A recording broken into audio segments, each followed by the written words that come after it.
Una recomendación antes de arrancar, hoy vamos a discutir delitos a menores de edad, pero nada gráfico ni explícito. Si esto igual le incomoda, frescos, nos escuchamos igual el lunes.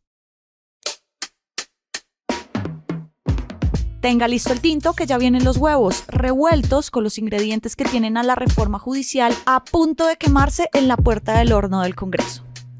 Desde la redacción de La Silla Vacía, soy Tatiana Duque. Es viernes 25 de octubre. La reforma judicial es una muestra de los consensos políticos que hay en este momento entre el gobierno y la rama judicial en medio de muchas tensiones que tienen los magistrados de las altas cortes con la Casa de Nariño. En teoría, la reforma busca destrabar el sistema judicial del país, que tiene altas tasas de impunidad, y los juzgados están llenos de procesos. Pero un artículo, el 7º, tiene a la deriva el proyecto. Es el que ofrece beneficios penales para delincuentes de menores de edad. Un tema muy sensible políticamente y mucho más cuando ocurren casos como el asesinato de Sofía Delgado, una niña de 12 años, en el Valle del Cauca. Hoy hablamos del futuro de la reforma y de por qué las cabezas de las Cortes, de la Fiscalía y del Ministerio de Justicia siguen apoyando este artículo. Mariana Zapata cubre temas judiciales en La Silla. Gracias por volver por acá. Gracias por invitarme de nuevo, Tati. ¿En qué vamos con la reforma? Tati, esta es una reforma que hicieron en conjunto la Fiscalía, la Corte Suprema de Justicia y el Ministerio de Justicia de esta nueva ministra Ángela María Buitrago. Y es una reforma que no salió de la Comisión de la Reforma a la Justicia que integró el o exministro Néstor Osuna. El proyecto se radicó el 8 de octubre y la idea general que trae es reducir la impunidad en el país. ¿Cómo? A través de mecanismos que permitan terminar antes los procesos. O sea, que no lleguen a juicio. Exacto. Porque, Tati, tenemos un nivel de impunidad que hoy en día supera el 90% y una congestión en la justicia aún peor. De hecho, mira que la fiscal general ya dijo que solo el 5% de los casos llegan a juicio. Lo otro novedoso, o pues que llama la atención para bien a los penalistas, es que no es una reforma pensada para los magistrados de las altas cortes. Es decir, no busca entrar a discutir quién los elige, quién los terna, que estos han sido los intentos de reforma judicial de la última década, sino que los 13 artículos de la reforma se concentran en eso, agilizar los mecanismos de la justicia penal desde el proceso mismo. Ahí en esos 13 artículos está el 7º, que es el que habla de asesinos y violadores de menores de edad, que toca las fibras más profundas de políticos y también de votantes. Sí, este artículo reforma otro artículo del Código de la Infancia y la Adolescencia que hoy establece que no hay beneficios a quienes han asesinado, violado, secuestrado o torturado niños, niñas y adolescentes. Ahora, lo que propone la reforma es que esas personas sí puedan llegar a tener un preacuerdo o pues una negociación con la fiscalía, y si esta persona acepta su culpabilidad, podría tener una rebaja de pena, ojo, hasta del 25%. ¿Eso qué significa en términos prácticos? Bueno, pues te doy un ejemplo. Cuando una persona abusa a un menor de edad, la pena máxima es de 20 años. Con la reforma, a esta persona le darían hasta 5 años menos de esa condena, que es el 25% del 20%. Pero, Tati, no es un 25% a la ligera, porque estas penas igual pueden ir subiendo si hay más delitos, como el asesinato, por ejemplo. En este caso, las condenas van hasta los 60 años, y si hay reforma, la reducción sería hasta de 12 años y medio. Igual, esto siempre va a depender de lo que llegara a aprobar un juez. Mariana, es curioso que la fiscal, la ministra y el presidente de la Corte apoyen ofrecer beneficios penales cuando hace solo 4 años el Congreso aprobó la cadena perpetua para violadores de niños. Claro. Pero acuérdate que el mismo sistema judicial, a través de la Corte Constitucional, tumbó esa reforma a la Constitución, pues porque consideraban que era un tema de populismo punitivo. Sí. Además, pues que sustituía la Constitución, pero en el fondo la discusión también fue que era insostenible mantener en el tiempo a una persona en una cárcel hasta que muera, cuando las penas igual ya son altísimas y en las cárceles de verdad no caben más condenados. De todas maneras, el artículo es bien polémico y lo fue desde el principio, pero más con el asesinato de Sofía Delgado. Ella tenía 12 años, vivía en Candelaria Valle y murió a manos de un tipo que ya tenía antecedentes penales por abuso a otra menor. Entonces, en el marco de eso, obviamente las cosas pueden exacerbarse. ¿Qué lees de lo que sale de la suma de estos hechos en relación con la reforma? Pues te diría que el suceso tuvo un impacto como de doble filo. En el Congreso los políticos se agarraron de esa indignación y eso les reforzó la idea de que el artículo tiene que salir del proyecto. Es más, hace un par de días, más de 120 congresistas firmaron una proposición para eliminar el artículo del todo, pero en quienes han estado impulsando este artículo, como la fiscal Camargo y la ministra Buitrago, se refuerza la idea de que se necesita sacar adelante la reforma con el artículo incluido. ¿Por qué? Pues yo creo que acá la clave es entender los motivos del artículo, ¿no? Y es que no es un artículo que saliera porque sí, sino que es realmente necesario para reducir la impunidad.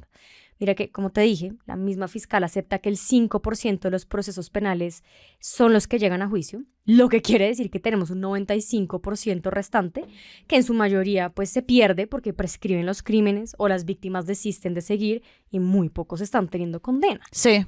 Y acá el lío es que son delitos que se denominan delitos a puerta cerrada, que en español significa que son delitos donde las pruebas son muy difíciles de encontrar. Más aún pues en casos de abusos a menores de edad, que pueden durar años y años y las víctimas pueden ni siquiera ser conscientes del daño que les están causando sus victimarios. Claro. Y a eso además súmale que es una revictimización enorme. Mira que Rodrigo Parada, un penalista con el que charlaba hace un par de días, me decía que para que un delito sexual contra un menor llegue a una sentencia, el que más sufre es el menor, con el pero de que es posible que ni siquiera se llegue a una condena. De acuerdo. Te estoy hablando de que tienen que ir a medicina legal, someterse a entrevistas forenses, ir a que los vea un psiquiatra forense y eso toma años. Y pues, Tati, son niños los que tienen que ir a declarar en un juicio frente a gente que no conocen y frente a un juez que tampoco conocen. Claro. Con el agravante de que pasan y pasan los años y la memoria ya no es la misma y podrían llegar a cambiar sus versiones.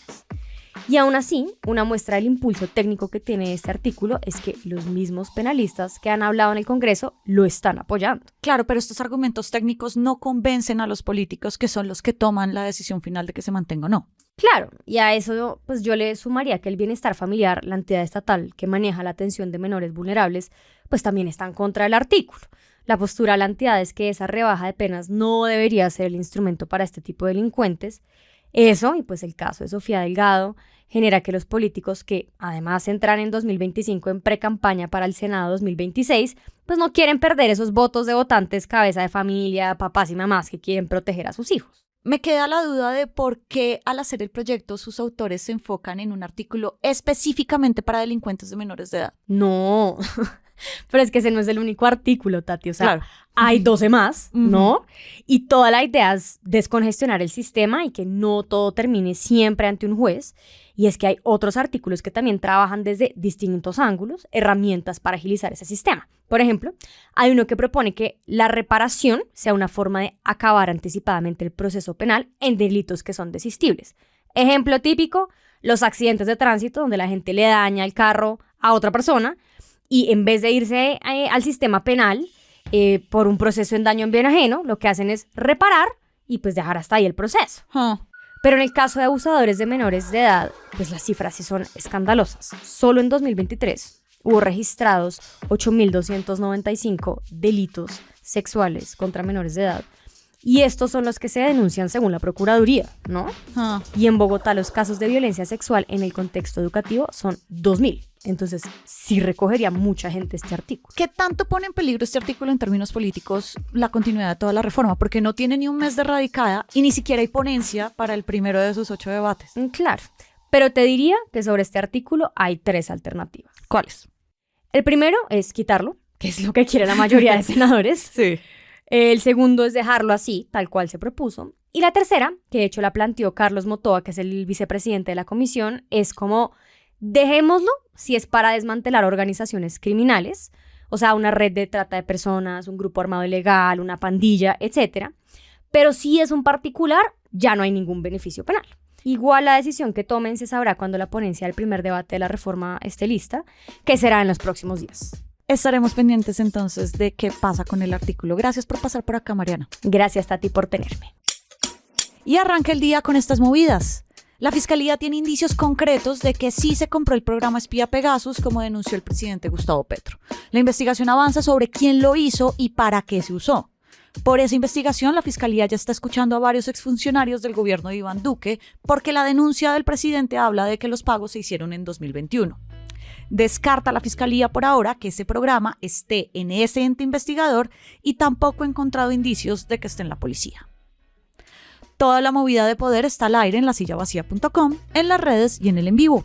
Y por acá cada mañana estará servido su desayuno político favorito. Fernando Cruz es el productor de Huevos y María Camila Ladino es la practicante editorial. Yo soy Tatiana Duque y nos escuchamos el lunes.